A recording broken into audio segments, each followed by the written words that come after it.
My name is Mark Nason. I am Program Director for WHSN 89.3 FM. I am a very animated instructor. I don't like to stand behind a podium, and I really can't stand PowerPoint. So I'm very much about engaging with the students and moving around. I try and make things as real world as possible, and I try and use mnemonic devices and things like that to help students remember content.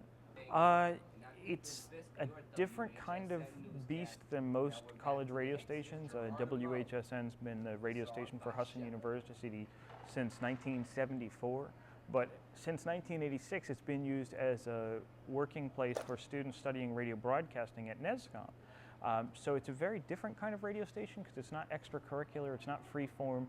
You get a lot more rules and regulations, but it's all to not only give the listeners a better consistent product, but to also give the students the real-world understanding of what it takes to run a radio station.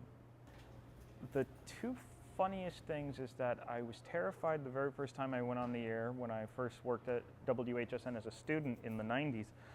And the other thing that a lot of students find hard to believe is that I used to be terrified of public speaking. I'm very confident right now, but I used to be terrified of public speaking. So my first couple of years teaching, I was a wreck because I hated standing up in front of students nonstop. Now, though, I've been doing this job for about 15 years, so any fears have long gone out the window. It's not to say I'm perfect. There's still a lot of things I have to stop and think about before I act, but day to day, there's no daily fears.